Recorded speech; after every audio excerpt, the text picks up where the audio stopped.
Today we're going on a field trip to visit the ceramic artist Becca Jane Koehler. We're going to visit her beautiful studio space, which she shares with many other artists, including this beautiful girl, Eleanor. She'll share with us how she creates her pieces.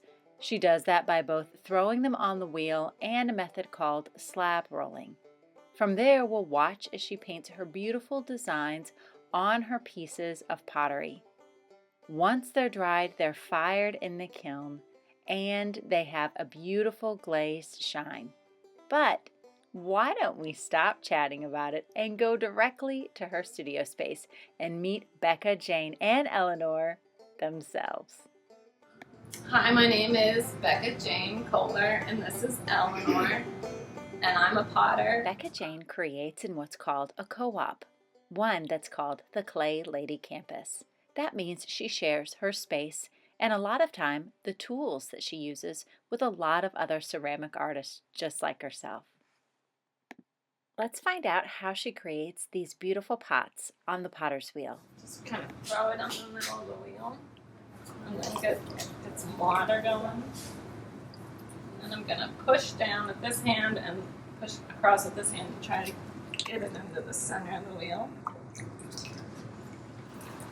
The next thing you do is called opening, and I just take two fingers, push them down into the middle, create a hole. So now it's like a donut. And this is going to be a mug, so I don't want to go all the way through because then my mug won't have a bottom. I know what you're thinking. Well, that looks really easy. Don't be fooled. Becca Jane has had a lot of experience with throwing on the wheel, and I can tell you by my experience it's not easy at all. The hardest part is getting the clay centered so that it's not off balance. Here Becca Jane is now pulling up the sides of the pot. She has to make sure that it's the same thickness from the bottom all the way to the top. Again, she's making it look really simple, but it's pretty complex to make sure that it's even all the way from the bottom to the top. Notice that she uses a lot of water so that it's easy for her hands to manipulate and shape the clay. Once the clay is both centered and she's created an opening and she's brought the walls or the sides of the clay up, she has to be very precise to make sure that the clay is even thickness. Notice she's measuring it with her fingers to make sure it's the same thickness from the bottom all the way up, slowly but surely, to the top. Once it has the same thickness, then Becca Jane can work on manipulating or changing the shape of her clay piece. It could be a mug, it could be a small cup, it could be a vase. But notice that she's working gradually. Anything that she does that could be a quick movement could shift her piece of pottery from being centered and cause it to be ruined. So she has to work very slowly, even though it looks quickly, and carefully.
To remove her piece from the potter's wheel, Becca Jane uses a wire cutter very closely to the base of the potter's wheel to slowly and carefully remove it from the wheel.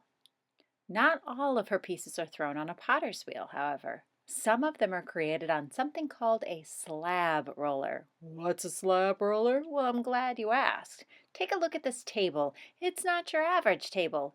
It has wheels at the top, or cranks, that she's turning to lower a roller. You see that gray metal thing? It's applying pressure to the clay.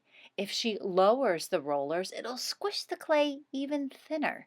She has to make sure it's the right thickness, however. Clay that's too thin will break. Clay that's too thick could explode in the kiln. So she has to make sure it's just right, which is what she's doing by rolling the clay back and forth.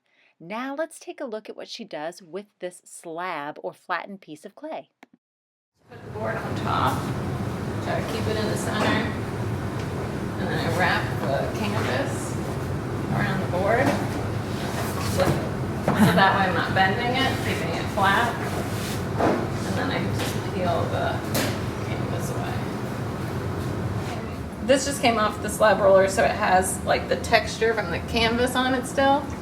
So I want to smooth it out. So I'm going to get a little bit wet, the sponge. And then I'm going to use this rib and I'm just going to remove the texture from it. Once the texture is smoothed down, then Becca Jane uses a template. A template, as you know, is something like a stencil that you trace around. She's using a plate. This is what's going to decide the shape of her clay piece. Take a look at this. Voila! It's almost like making cookies, tracing and then cutting it out. Now let's find out what she does with this shape. I'm going to take this circle and drape it over the mold, and I'm just going to try to feel around the edges and make sure it's in the center. And you put the smooth side down, And I put the smooth side down. This side I'll smooth out after I get it formed. So I'll just press it around the form. And then I'll take my, first I'll take my sponge, oops, and just pull it into place. Yeah, so the plaster is gonna absorb some moisture from the clay, and it's gonna dry the inside of it really quick, but I can't leave it on here too long or the clay will shrink and we'll get cracks. So, yeah, I don't leave it on here but a few minutes, just enough to get it. It'll hold this shape pretty quickly because the plaster is wicking the moisture out of the clay. Just get it smooth on this side. And then sometimes I'll let it sit a few minutes, sometimes I can just go straight and I'll just flip it back onto here. And then carefully, the longer I leave it, the more it wants to pull away from the mold because it's drier. But there it goes.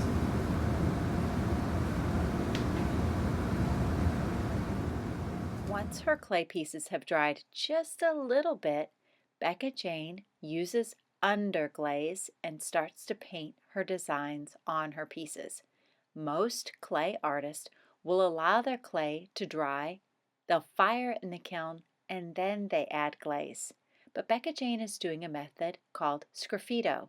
That means she paints her designs on while the clay is still damp, and then can scratch back into the glaze with her tools to create even more lines and designs, just like what you see she's doing here. That's called sgraffito. Pretty cool. Now, from here, her clay piece will have to dry several days before she can glaze it and then fire it in the kiln. The kiln, because it gets hot, just like a fire, will bake the clay, essentially. But trust me, it gets much, much hotter than the oven in your home. The reason we call it firing is because it's like a fire inside. That's what the temperature is like. If you were able to peek inside, it would be glowing red. Imagine her piece is going to get that hot and not burn. Let's take a look at more designs that Becca Jane is painting with her underglaze. By the way, the reason it's called an underglaze is because she's going to put a coat of clear glaze on top. The underglaze is what she uses to paint her design. The clear glaze is what's going to give her pieces that beautiful shine. The best way to learn about an artist is to hear what they have to say for themselves. Here's what Becca Jane has to say about her work as an artist and the pieces that she creates. I use art to share my life. I find peace adventuring into the wild and new places. My designs incorporate the plants and the wildlife that I encounter. I create abstract patterns inspired by the traditional and natural patterns I find along the way. I press plants from my own garden into clay. When I'm working, I allow the moment to guide my hands and let go of life's expectations. I find freedom. I make ceramics that people can use, and that way my life is connected to the lives of others. Wow. Thank you so much, Becca Jane, for sharing your process with us. We've loved learning how you create not only on the potter's wheel, but also by using the slab rolling method, and how you paint right onto your pieces before they've even been fired in the kiln, and use the sgraffito method to carve back into your pieces. It's wonderful to know that nature is your inspiration. That means that your inspiration is all around you. How much fun has it been to hang out in the studio space of Becca Jane and, let's not forget, Eleanor. Thank you so much for this opportunity. They're painted, then they go in the kiln, and this is what they look like once they're finished. These aren't finished yet, they're not shiny, they're really dry, and then when they're done, they'll look like this. So what I do is I just glaze over them with clear glaze, and fire them a second time, and then they'll be